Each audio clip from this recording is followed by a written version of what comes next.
Orange County Registered Digital. Hello and welcome to the OCVarsity Gridiron Extra. I'm your host, Jonathan Khamis, being joined by Dan Albano and Steve Fryer. We're here at Los Alamitos. Do you know what a Griffin stands for? You know what? The school is named for Merv Griffin, who founded this school and also started Jeopardy! A lot of people don't know that. But actually, that's not true. A Griffin is a mythical beast, part eagle, part lion. The most famous Los Alamitos alumni, Dan. Oh, famous, man. Mike Patterson, former Los Alamitos standout, went to the USC NFL, comes to mind. Number 84 for the Rams, wide receiver, Notre Dame guy, Jack Snow. I was born in '84. Guys, we got to get to business here. Los Alamitos taking on Narbonne.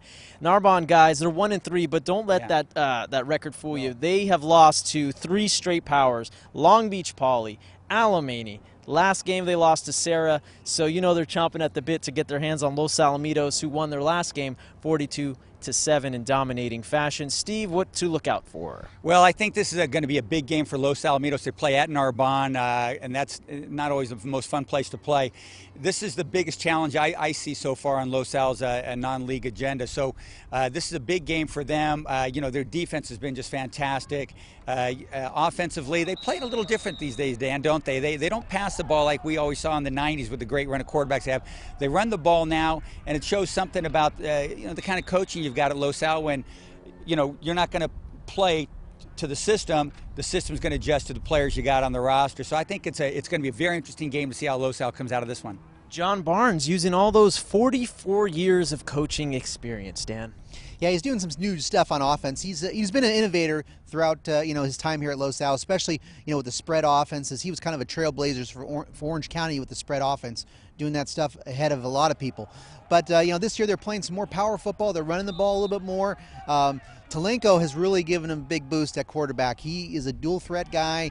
Has really picked up the offense really fast. He's a transfer from Tesoro, but they're real versatile with a lot of running backs. You can see Denzel Brantley, who's questionable for this game, in there. They got Skylar Whitehead, who's a safety. Matt Locker can run it.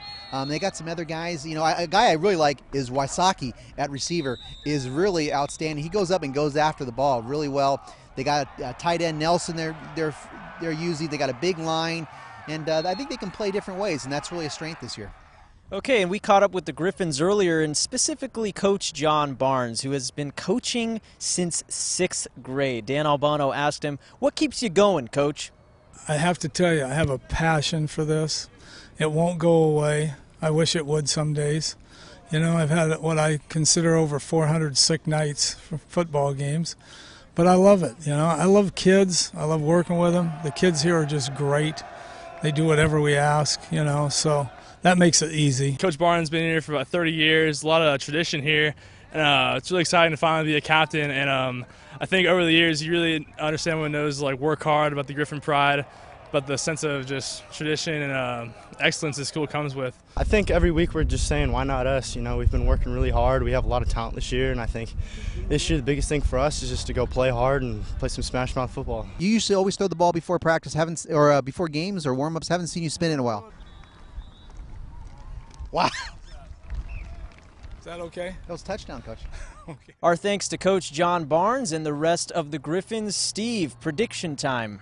Well, I'm a local guy, so I'm going to go with the local guys. I think Los Alamitos has got a great chance to win this game. I think some guys are getting healthy, like we alluded to earlier, Dan, and I like what I've seen so far in this team. They don't have a signature win, but I think they get it with this one. Dan, who you got? I'm going to pick the Griffins to get the road victory. It's a scary game, though, for them. Narbonne's coming off a bye. They played, a tremendous schedule.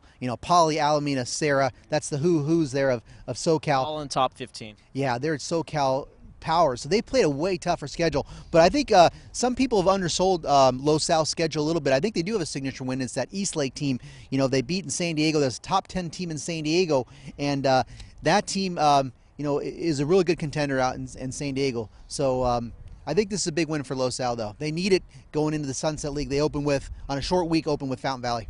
Oh, that should be good. And don't forget, Edison and Los Al is always a game of the year candidate. I'm your host, Jonathan Khamis. Thanks to Dan Albano and Steve Fryer for all your latest football updates. Check out OCVarsity.com, where we've got you covered.